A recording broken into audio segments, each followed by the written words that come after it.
Just a short video this week. It has been an unexpectedly busy week with lots of surprises that have left me with little time, but back to normal next week. I did, however, want to comment briefly on the UK general election. Not because I've been excitedly following the blows and counterblows of the campaigns and carefully evaluating the winners and the losers of the various TV debates so far. Oh no. Truth be told, I have been doing none of that. I think sanity prevails best when you pay close attention, only in the last couple of weeks before polling day. But it's been hard to ignore the fact that we've had a moment that may, once the election is finished, turn out to be a historic turning point.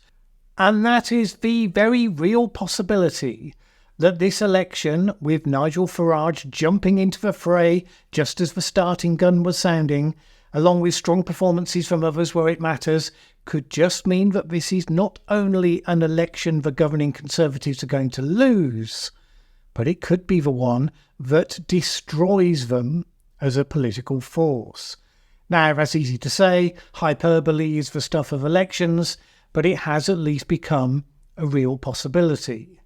On the one hand, you've seen the Conservative base becoming extremely swayed by populism, starting with the rise of Boris Johnson and continuing apace ever since. Rishi Sunak was only able to become elected as Conservative leader after all, because on that occasion they kept the decision away from the wider party membership. That in an election where just about everybody has resolved to give the Tories an absolute thrashing, that has given Farage the opportunity to offer the base a natural place to go instead. The Reform Party of Nigel Farage is the Tories if it had been taken over by the fully expressed populist right. Much more hawkish on immigration, unapologetic about Brexit, increasingly hostile towards the previous political consensus around net zero. In the meantime, the other wing of the Tories, the avowedly non-populist technocratic wing, is either less resistant to the idea of voting for a relatively centrist version of Labour, or if that's still too unpalatable, at least voting for the Liberal Democrats. Real momentum was added to this in the last few days, where there was a poll. Now, possibly it would turn out to be a rogue outlier, but it made a big impact nonetheless, putting Farage's party actually in front of the Conservatives. Very easy to get carried away with that. And of course people have, because in the moment people believe that such signs can be indicators of profound change, whereas the vast majority of times they turn out not to have been. But let's consider the scenario for a moment as it could realistically play out. And no, in spite of Farage's fondest hopes, there is no likelihood that Reform UK ends up actually getting more members of Parliament than the Conservatives and replacing them in that way.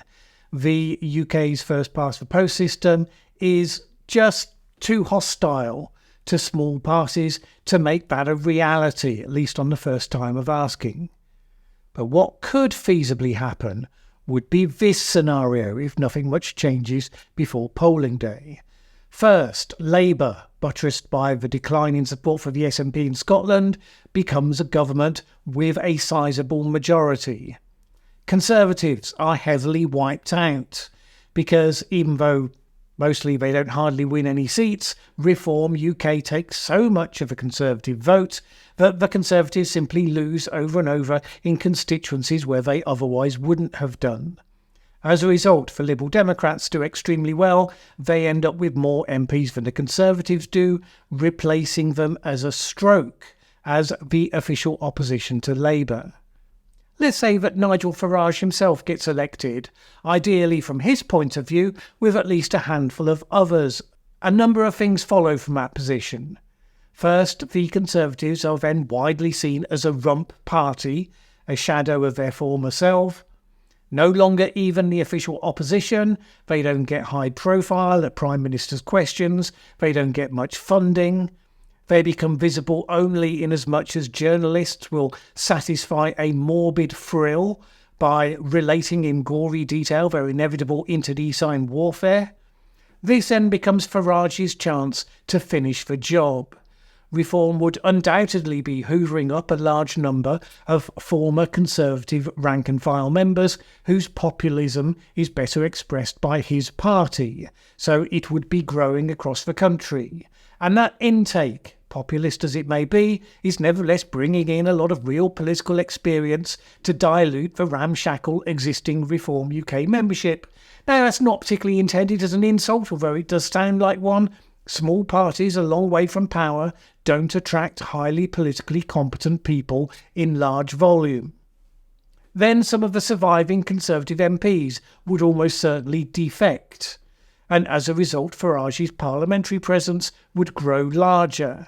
That's assuming there isn't a formal proposal to merge the parties, de facto a Reform takeover. It's less likely, but even absent that, at that point the Conservative Party has at least a 50-50 chance of suffering the fate of the old Liberal Party, which in Gladstone's time was one of the two natural parties of government, but then became marginal, never to be seen again. What then would the former centrist, technocratic Conservatives, the David Camerons, the Rishi Sunaks, what would they do then? Would they seek to build a centrist Conservative, unencumbered of the populist elements, in the belief that once Labour had exhausted the patience of the country, it would be that brand of centrism to which they would turn? Or would they try to start something new, not encumbered by the memories of the old? Or would they defect to another party on the other side? Now, is that scenario likely to happen? Probably not. But for the first time it is a significant possibility. Now, if the Conservatives do slightly better than the apocalyptic scenario, and that often happens once polling day actually arrives, and if they remain large enough to still be the official opposition, then it probably doesn't happen. If Nigel Farage doesn't get into Parliament himself, then it probably doesn't happen. In those cases, you would just get the usual cycle. There would be Conservative bloodletting, Sunak would be replaced by someone approved of more wholeheartedly by the populist base, they would lead a party largely seen as unelectable until they'd gone through a couple of elections, a cycle of leaders, and a new electable face had emerged. I say all of that on the basis that I think the UK electorate as a whole still prefers to vote for people who are within sight of the centre ground. Sooner or later, the logic of that reality pushes the serious parties back into the centre, because they come to understand it's the only way they can get elected. You could spend some time getting there, entertaining a period when you have a Jeremy Corbyn or an Ian Duncan Smith, but sooner or later that is how it inevitably works. But how, you might ask, would it work if the Tory nightmare scenario plays out and Farage's party grows to take over the standard bearer of the right in the UK politics? Wouldn't the logic of that leave us with Reform versus Labour? It's unlikely, but it's a non-zero chance. But then in that case, it will be Farage's party that will become shaped and remoulded by the pull of the centre. You see, the thing about political parties in the UK is that you can be as radical as you like when you are a long way away from power. There's no prospect of you having to deliver your policies and to be accountable for them. So you can play to the base, come up with lots of lovely or scary ideas in the serenity of relative obscurity, but the closer you get to actual power, the more those policies get challenged, the more you have to shape your positions to become acceptable to the wider electorate whose support you're going to need, not just the base. Now, alternatively, could the Liberal Democrats rise to become one of the two new future parties of government instead? Maybe they could. It depends on the calibre of a new intake of MPs. The Liberal Democrats used to punch well above their weight when they were led by Paddy Ashdown, who could have been a Prime Minister in any party. But what they've been left with in recent years has been an extremely depleted pool. So those are the scenarios in play right now, and one reason why the 2024 general election could turn out to be a historical one for the UK. None of it, because of any specific agency by Labour, notice. All they have to do in any of those scenarios is try not to mess up during the election campaign so everyone feels safe enough to vote according to their current preference. Only if a Labour government were to self-destruct within, say, a couple of years, would their fortunes be likely to play any kind of part in the drama that will unfold on the other side of the aisle. Now, they'll have setbacks, but I doubt they'll be as significant as that as early as that.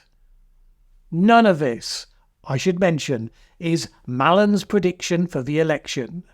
It's a close election.